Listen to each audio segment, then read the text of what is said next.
Okay, and with that, folks, I'm going to quit talking and we're going to get into presentation. So, we're going to start out, we're going to do a series of presentations, and we're starting out with our 72-hour kit. The 72-hour kit is the government recommended 3-day kit. A lot of people in California call them earthquake kits. Back east, you hear them called storm kits.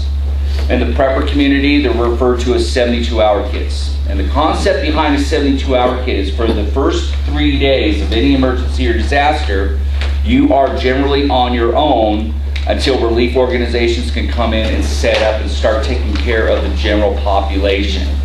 And everybody has priorities in life. So your critical services, medical, law enforcement, those kind of things will always take priority. You're going to be lower on that list. So until they come back around to your, what I want to call like average Joe civilian population citizen, you're on your own for a bit. And that's what these kits are designed to do, is to give you that peace of mind that if something happens, you have on hand what you need. So I have some examples from personal experience and having lived kind of all over the country and all over the world. One of the primary ones is that in the East, when a big storm is announced, there's hurricanes coming in, there's going to be a huge snowstorm, the snowstorms that went through the South, the very first thing everybody does is what? Run to the store. Go to the store. You got to stock up, right? Everybody has the same idea, so they all go to the same place. And you're going to find very quickly that things have run out. So as we know, amongst prepper communities, stores use just-in-time delivery methods. That way they don't have food rotting on the shelves. They don't have a lot of storage space, which is expensive. So they keep this very efficient delivery process in place, and they have on hand about 3 days worth of food. That's kind of a standard in the country now.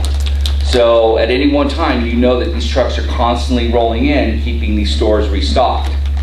But when those stores run out, there's still that gap of time before the next truck arrives.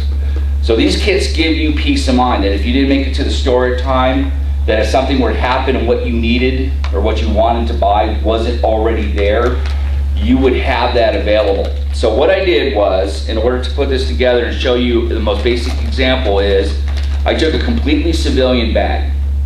There's nothing special about this. It's just standard $20 piece of luggage type bag.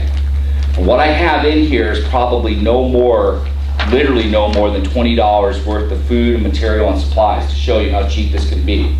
This is, again, the most standard basic kit I can put together.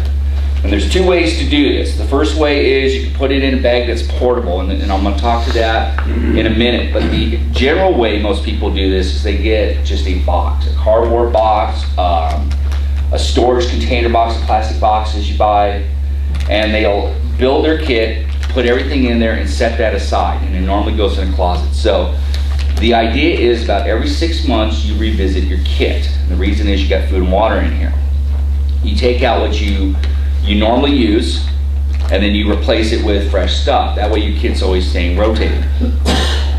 But we're going to help you with that as we go through the presentation. I'm going to talk about events that we're going to have scheduled for you to work from these kits. So you can take these kits to the field, stay overnight, and you also have an event in July that simulates an earthquake. So the very first thing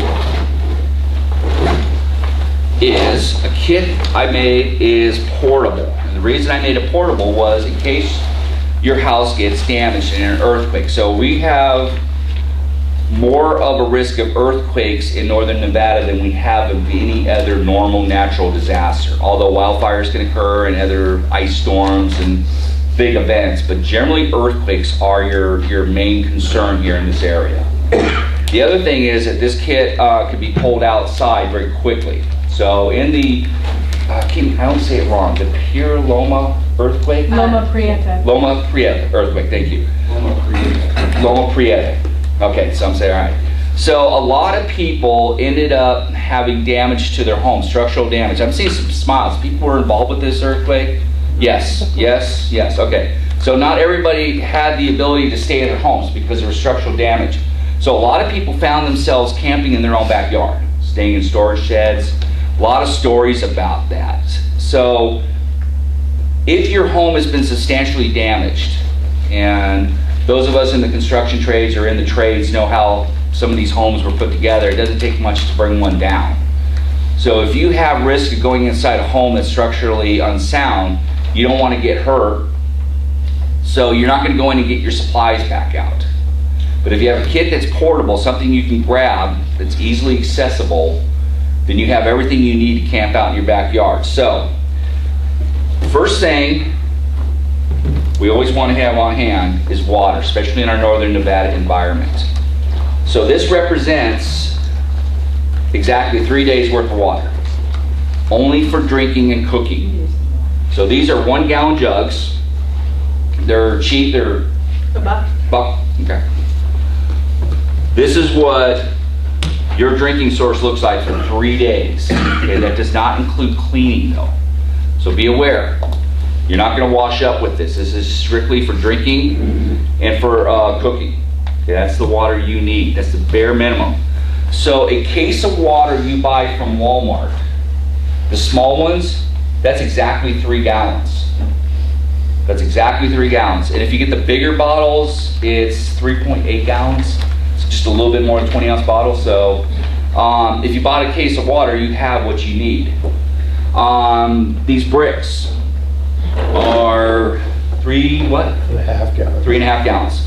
So this is pretty much all the water you would need for a 3-day event per person. Okay, per person. And I'm going to jump ahead because we're going to cover pets, but your pets also need water. And if you have elderly people, they may need a little bit more water. If you have kids, kids aren't conservative with water, they may need more water. So keep in mind that 3 gallons is the very bare minimum. This is what it looks like. But it fits in the bag, it fits in a case very easily. But every gallon weighs 8 pounds approximately. So this is 24 pounds of weight. So if you haven't carried a lot of weight in a while, if you haven't huffed a rucksack, if you haven't thrown a backpack on and walked, this gets heavy fast. Okay, so just be aware of that. When you have water, you want to keep this in small containers, portable. You can set it aside. This is awesome because it's all self-contained in one container. But if you got to carry this for a long distance and you're not in shape to carry that much weight for several miles, then that could be an issue. And the reason I'm saying carry weight, so if your home is compromised, if you're in a situation that you're not able to go in, you're going to go to a relief center, you're going to go to someone's home and stay, you're going to get a hotel room. Whatever the case may be, in times of wildfire, you may end up at a school for a bit. I was in Fernley when there was the flood. Does anybody remember that flood that came through and took out a bunch of homes? So, very, very close friend of mine works for FEMA, and they were in there and they were trying to set up. So people were spending an exorbitant amount of time trying to stay at the facilities in town to deal with the insurance companies, FEMA, the money, structural, try to get hold of people to help them with their homes, get hold of people that can come out, clear out their homes. So they're all in one spot. And what they didn't have was the identification, their insurance paperwork. They didn't have anything really with them. So this kit is designed, if you need to go to a facility and stay there for the day, this can be thrown in your vehicle. You can carry it to the facility if you're going to stay there for a while. So you want to make sure that you have it in a way that you can manage it and get it to where you need to go. Because you aren't always going to stay at home. But I'm not talking about a bug out, I'm just talking about the course of your day trying to handle emergencies. So besides water, the one thing that I am adamant about is you want to have your personal information. So everybody remembers Hurricane Katrina. Everybody remembers FEMA was ordered to go in and start handing out money very quickly. There was a lot of press behind that, and turned out that everybody in New Orleans that showed up for free money wasn't necessarily honest about who they were. I know, I was shocked to hear it as well. But wait, it's the government, you have to be honest. It's the rules, right? Well, then FEMA, and again, FEMA was ordered. It was not a FEMA decision by any means, which they still talk about. They're still slightly upset about that because they took the bad press on that. But they weren't able to ask people all their IDs and all their information. And a huge chunk of money was issued out, and the government's trying to get that back to this day. But they said now going forward, we need some kind of proof of ID, okay? If your house burns down, if there's an earthquake, if something occurs, I don't know how you guys would think about it, but I'm not gonna run back in and go find my wallet. I'm trying to get all the heartbeats out of the house. I'm trying to move pets. You know, I'm trying to make sure my dogs don't run away.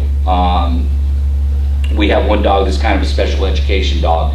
You know, and if he sees the door open, he's gone.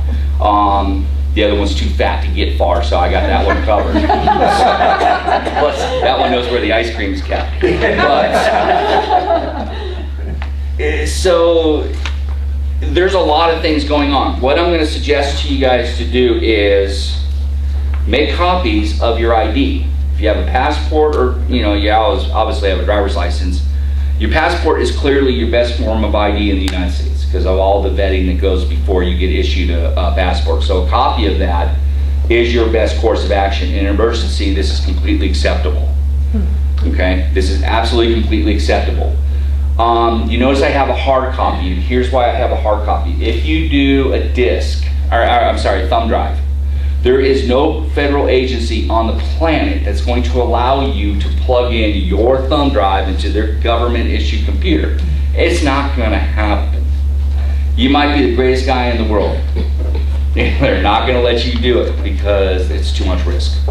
I do actually have a CD in here, just an actual compact disc that has a lot of pictures and information and stuff because they can't. Those are just pictures, so there's less risk involved, and that's mostly for my insurance company. So I've gone through, photographed the house, photographed the material, photographed the things that are valuable, took pictures of my ID. It's all on this CD. So I could hand that to my insurance agent, I could hand that to somebody. They're not concerned about the risk of me passing virus because of the medium that I use. Military folks, DD-214, there's veteran benefits. If you have a vehicle, I have the paperwork on the vehicle copied. So everything that I have that is of value to me is in here. I also have all my credit cards because most times all I need is the card number. They don't actually have to swipe it, they just need the card information. I have the ID and the card that goes together. So if I'm trying to get a motel room, I have what I need. Insurance paperwork. Okay, there isn't a prepper I know that the world may end tomorrow, but we're all going to be on to our insurance companies that afternoon. Okay. The other thing you can do to make this simple, take copies of the bills you already pay, your bank account information. If you do anything online, just take the bills that you already have, write down the passwords if you do anything online. If you have utilities and you put password protection in place, make sure you write those down and just keep those copies in here. That way you're not spending a lot of money making copies. But if your house burns to the ground, you still need to pay your bills. And if you call the electric company and tell them, hey, I'm not paying my bill, they're going to have a problem with that. You need to let them know why, and you're going to need those account informations, your phone, all that type of stuff, your TV service. They'll take care of that, but you need to have that information so they can look you up. You just went through that, didn't you? My house burned down. Yeah. Take pictures of everything. Everything. So I actually have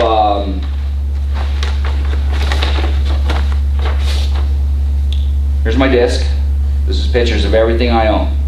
I might have a firearm, I might not. I'm just saying it's possible.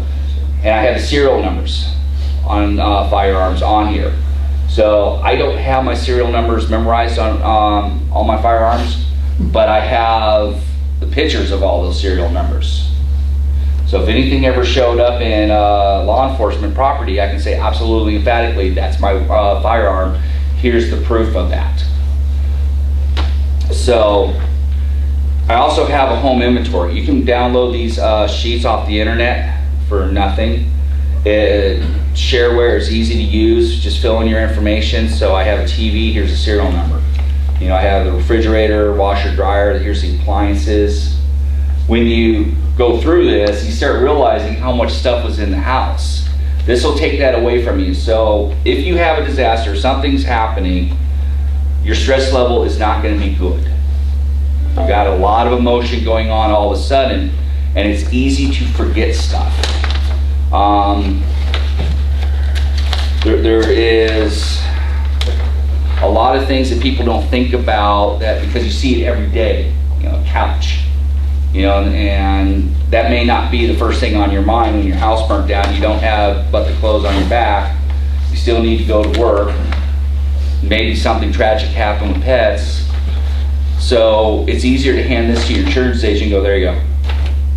Here, I want to check for this. Okay, so I stress that to you in your bug out bag, or I'm sorry, not bug out bags, in your 72-hour kits. Primarily have this paperwork in place. Above anything else, this is your best peace of mind. Okay, the truth of surviving out in the wilderness is never going to happen for us. You know, unless you have those hardcore Rambo skills, you're not going to go run out to the desert and sleep out under the stars. What you're doing is you're going to go to a motel. You're going to a motel, I'm just saying. Or you're going to your buddy's house. You're going to, you know, the neighbor's house to stay. But the paperwork is critical, especially if you had a house fire or damage, okay? Because you do need to be on the phone right away. So what I did was, in this bag, I have everything I need to go for 3 days. I have change of clothes, I have food, I have medical, and it's all in this. I actually put in a smaller bag. So I'll show you some examples of what we did here. This is the food I eat every day. There's nothing unusual about this food. So I'm not suddenly going to start eating MREs or dehydrated something that, you know, doesn't sit with me about day 3 very well. A lot of the survival food we eat is heavy in wheat. Okay, and I don't know if people eat a lot of wheat. You'll find that there is a intolerance you build up over time. The more you eat, it can start having effects on you, and you get a bad tummy. You gotta go to the bathroom a lot more. You know, things like that start happening. You don't feel well. So I always try to recommend, in that stress point, you eat the food you're used to eating. Don't come up with something weird. Don't start changing your diet at that time. This is stuff that, except for this crap. That's actually, by the way, I'll make this comment. So we had at a show, we talked about, you know, do you have preps in place for others? You know, do you have, like, if the neighbor's house burnt down, do you have food you would share? Yes, I do. It's this. I don't have to feed you well. I will feed you. I will feed you. I'm just not going to feed you well. What is it, Rod? It's Chef Boyardee beef ravioli. I see what you're after. You just want no one coming to your house. I want no one coming back. Yeah. There you go. So that's true, by the way. Actually, that's why I have that. So I put all this food in here. This is actually for me. This is 3 days worth of food. That's all I need to hold me for 3 days. And then I threw an MRE in there, just a simple 1-day MRE. I love these things, by the way, so I'm kind of different, but that's all I need. And all that fit in one small side pouch. And I just want to show you what that looks like. Because, you know, we have food buckets, we have all these heavy amounts of food.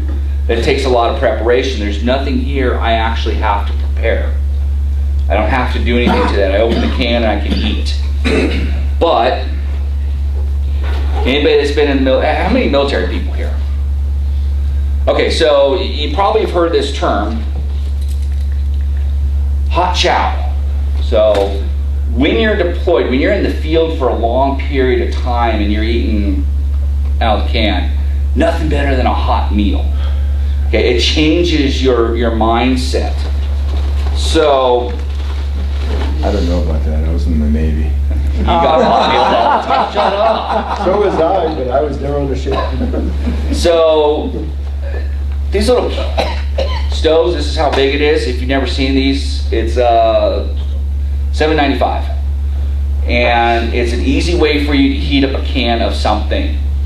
The other thing I always include, again, these are like a $2 item. these little steel canteen cups. Okay, so you can pour something in that, you can heat water, you can make coffee. This is not a necessary item, but again, you have a catastrophic event, you're now working out of a bag like this. Hot meals go a very, very long way. Okay, so you have to think past yourselves. You might have the neighbor come over. You don't know what you're going to run into, but a means to cook is a big deal. In an earthquake, of course, you have to remember we're going to have compromised or possibly compromised gas lines. Okay, we don't risk that. We shut that off right away. So if there's a big enough earthquake in this area, you can assume you're going to run out of the gas. Okay, it's just not going to be there. They can't have it on. There's a lot of reasons for that, as you know, clearly we probably all understand. That means you're going to not have heat. If you have a gas stove, you're not going to have gas to cook with. A lot of other things go on with that. We use gas in pretty much, I think, every home, every apartment has some kind of version of that. So, and even if you're in a rural community and on a tank, and that ground shakes bad enough, and you're trying to keep the gas flowing, there's a risk to that. So we all know to turn off those tanks or until we can have them tested and checked out. So at this point, this is all the food and all the water I need. And you can see how small that is for 3 days. But we also have prepper rules of 3. So here's a means, and just a simple means to filter water. So if you have another water source, back of the toilet, say you drain your water tank, it's a little crusty as it gets lower down because you haven't done it in a while. Everybody knows that your water tank is a source of water. So if you're unaware, you have on hand roughly 50 gallons of fresh potable water sitting in your hot water heater. So if anything ever happens and you need more water, go to your hot water tank and drain that. Be cautious though of trying to drink water out of swimming pools and hot tubs. The reason is the chemicals that are used in it has an antifungal chemical. There's more than just chlorine involved, and it's very poisonous. It's not safe to drink mass quantities of that type of chemical. So that has to be boiled out, filtered out. There's a lot of process behind that you have to use. But you know, people say, well, I have this, you know, 500 gallons or 1,000 gallons worth of pool water, and it's good for washing and stuff, but not for drinking. Be aware, just because the chemicals are harsh. But this will help you clear that out. Prepper rules of 3. Okay, so 1 is none, 2 is 1, 3 is just right. And you're going to hear this all the time, especially in this group. Pretty much every chance I can get, throw that in there, I do. So fresh water, a means to charcoal filter water, and then here's a water purifier. It's chemical, okay? So like an iodine. So I have 3 means of water right here. So in case I have to go to another source. Okay? Again, prepper rules of 3. So we want to have light. So headlamps, candles, little lanterns, doesn't take much. But you're going to want to have light because you get used to having artificial light to extend your day. And when we do the July drill, when we do the bug-in drill, we shut off all the utilities to our homes, our apartments. Once it's dark, it's dark. And you start realizing, oh yeah, that's a whole different way of living that we're not necessarily used to living. So you want to have lighting in your bags so you have a means to function at night. Another thing that I will highly suggest to you is maps, because if your electronics go down, if you have to figure out, okay, where is this? Where do I need to go? Paper maps are super cheap. They're $1 or $2. If you have AAA, they can just give it to you all day long. Pens and paper, things like that. I have all this put into a kit. I have everything I need in case I have to leave notes, write information down. I have to go someplace. Okay, yeah, the Red Cross shelter is over on Lake and Mill. Where is that? You know, or what's the address? And I don't have a computer. I don't have the means to look stuff up. Okay, that's where this starts coming into play. So, again, super cheap item. They don't take up a lot of room, but I'm going to highly suggest to you guys to have these available to you. Sanitation. So you're going to start generating trash. You want to have a means to control that, because you're not necessarily in your home where you have your trash can or trash starts piling up. If you're at a shelter, this gives you a way to collect up your own trash. Okay. It's a simple item to have, but in a worst case scenario, it can also work as poop bags or whatever, what may come. If you have to line a toilet because you ran out of water. A fire kit. So preppers always have fire kits on them. We have 1,000 fire kits, or in pockets, or in cars, or at work. We hang them, from cribs. They're everywhere. We got them all over the place. So if you don't have a fire kit, please get one put together. If you need some help with that today, when Vic does EDC, everyday carry, he'll show you how to do that.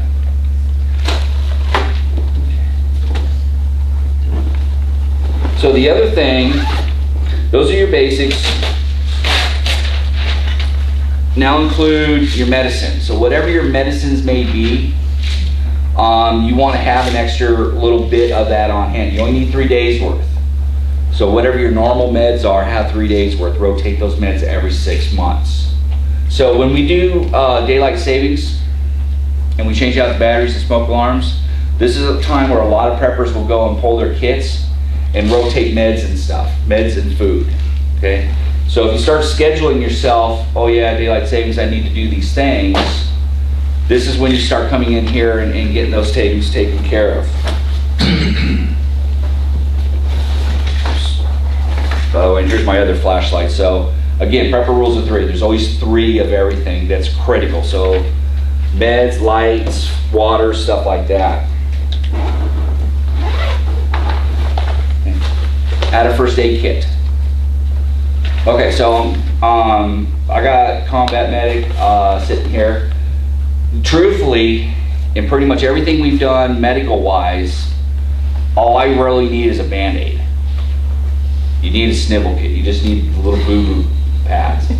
You don't need sutures, heavy trauma, sucking chest wounds, tourniquets, surgical gear. The truth is, most people that get hurt need some blood stopper, alcohol wipe, and a Band-Aid.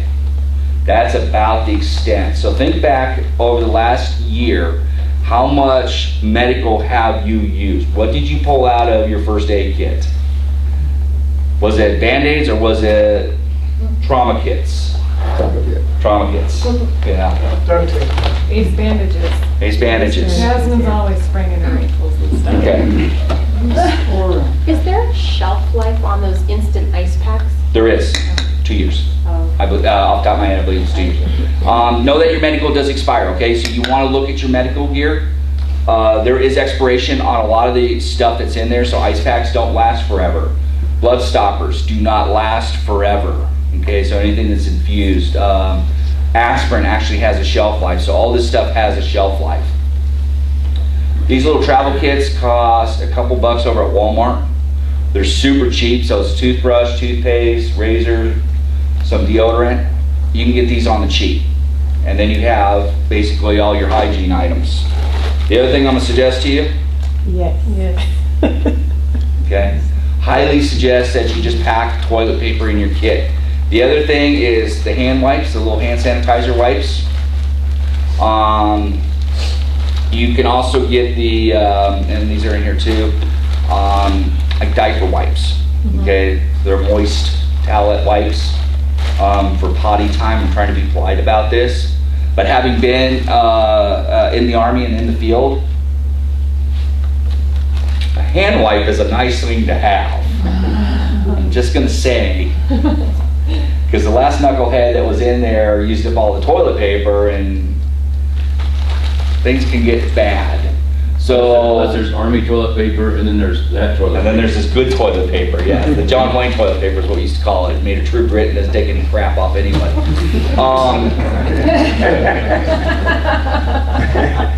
So because hygiene is so critical, I cannot stress enough to you how important this becomes, because your life does get turned upside down. Your hands become dirty in ways you're not used to them being dirty. and then hands to face. You know, and then if you use the bathroom, you don't have flowing water, you don't have, you know, everybody stopped at some nasty bathroom at some gas station on the road at some point in their life, going, but you don't have a choice. You know, you walk back to your vehicle like this because you don't want to touch anything. You want to plan for that. It takes 2 minutes to put this together. I will tell you this, so she watched me do it. Glass of wine and 15 minutes is how long this took me to do. So I poured the wine and I said, okay, let's go ahead and put the kit together. Because I always try to time myself. How long does this stuff take? This took me 15 minutes to just collect this stuff up throughout the house and throw it in a bag. So everybody's gone either camping or on a trip someplace at some point in their life. How long does it take you to pack when you got hurry? Not very long. So as long as this is just treated like that, it's a much easier task to go through. So with hygiene in mind, just a regular towel, doesn't have to be anything special. This actually is kind of my Woobie. This is my old Army towel. I've had it forever, still works. Love that. Little camp pillow, little easy to small inside type sleeping bag, just enough to keep me warm at night in case the heater's not working. One change of clothes. And I put in here heavy work clothes because if I'm at work, I'm dressed, you know, professionally. Not good stuff to like try to get, you know, the house cleaned up if there's an earthquake or whatever I need to do. But you want to put in some heavy clothes. This is a cold area, so even if it's warm at night, warm in the day in Nevada, we know how cold it can get at night. So it's easy to roll up your sleeves, but you want long sleeve shirts. Make sense? So you have to think it through that way. And everything's tucked in here. Again, more lights. Just a washcloth for cleaning stuff up. Okay, cleaning me up, cleaning up, you know, my area, whatever I need to do. My hat.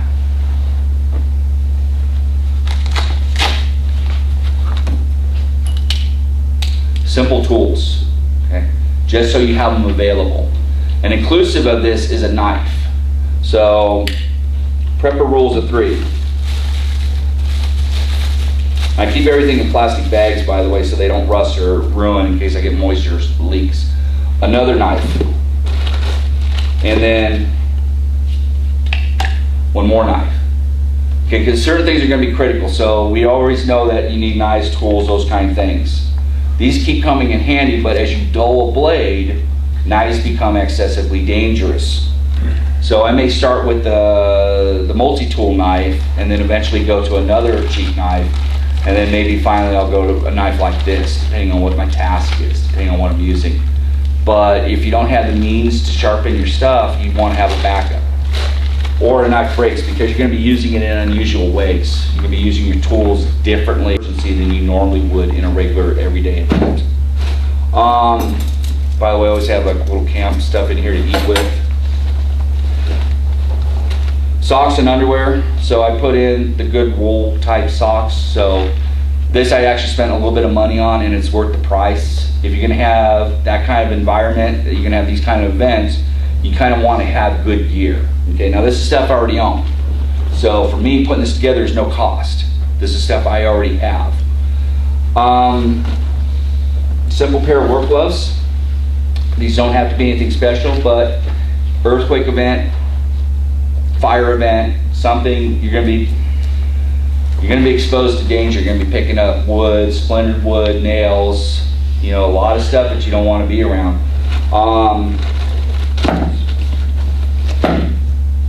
Simple entertainment, because there's a lot of downtime when you're sitting around waiting for something to happen.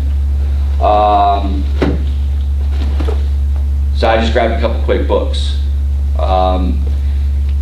Deck of cards, anything like that. I know Glenda's going to talk about it. I don't want to steal her thunder from her presentation, but you do want to think this through.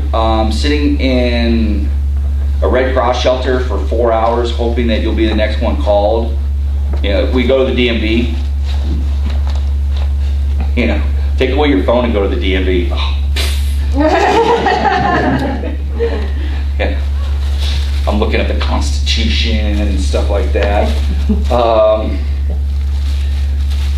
These little things, again, this is an incredibly basic kit. There's nothing special in here. But I talk about the prepper rules of 3. So 3 ways to do water, 3 ways to have light, 3 ways to do fire, 3 days worth of food, 3 days worth of underwear, 3 days worth of socks, shaving kits, all this extra stuff. You may never open this bag if there's an earthquake. House shakes, a little bit of damage. You know, the garage fell in on that one corner, but the house itself is still okay. You can still function inside your house. You don't need to open this kit. You don't need to do it. You got everything already there. But you don't know who's going to pop in on you. So most preppers keep a ton of food, a ton of material, a ton of water, a ton of gear. But if your house starts filling up, your house is the one that was okay. You may see, you know, grandma and grandpa coming to visit, or the kids are now suddenly visiting. So Yes, sir. I got a good friend here, and I love this story. It's one of the best stories he ever tells me. So not everybody's of a prepper mindset. Not everybody's the kind of person that's going to have these kits. So his daughter, when they were up northwest, Pacific Northwest, what he did was, I think it was Pacific Northwest, what he did was he said, hey, in case anything happens, I may have to come to your house. I want to store some gear. I want to store some food. And what he ended up doing was he bought all this stuff and he said it. He says, oh, you just keep it for me in case I ever show up. In case Dad comes in, I'm covered. And he knows that way they always have gear. And I love that story about him. It's one of my favorites. So there's ways to think this through. If you're going to go someplace, you've got family members, this kit can be staged someplace else. It doesn't have to be in your home. You can have multiple kits. So all in all, everything that you see in front of me, total investment on this kit right now, food, stuff I already own, everything that you see, is just shy of about $40. That's all this took. Again, everything I have, I already own. This is all my stuff. This is stuff I'm going to have every day on a regular, normal basis. I buy this food, except for the Chef Boyardee. I buy this food. This is stuff I already use. This goes with me when I camp. When we do our different events, I have these things. I use these lights. You know, if I'm working in the truck, I got my head stuffed in a small compartment. This light's small, and I can set it in there. You know, this is part of a breakdown kit. I have a few of these. I use this material.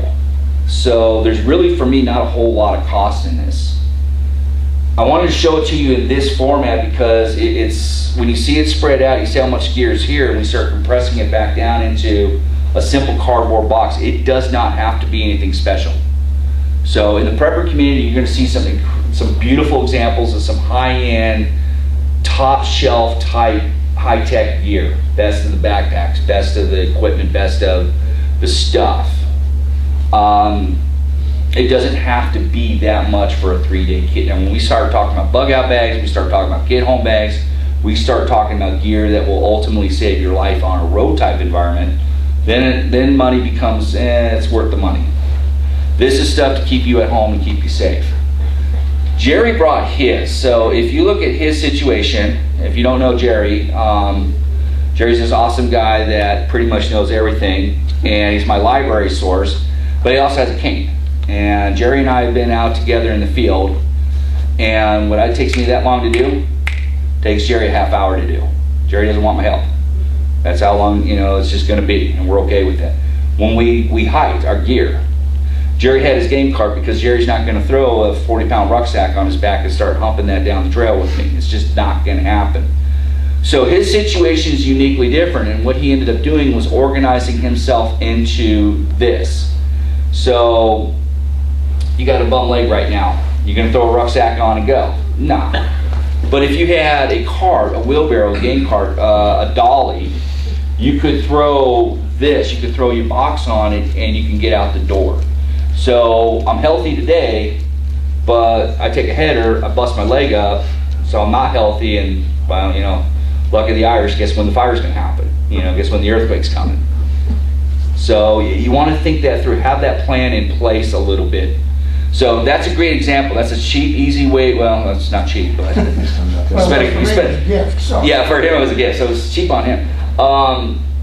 These type of ideas, these cards, these sort of designs, gives you an opportunity to think ahead. Okay, so I always like to believe in my mind that I'm still, about 20 years old. I'm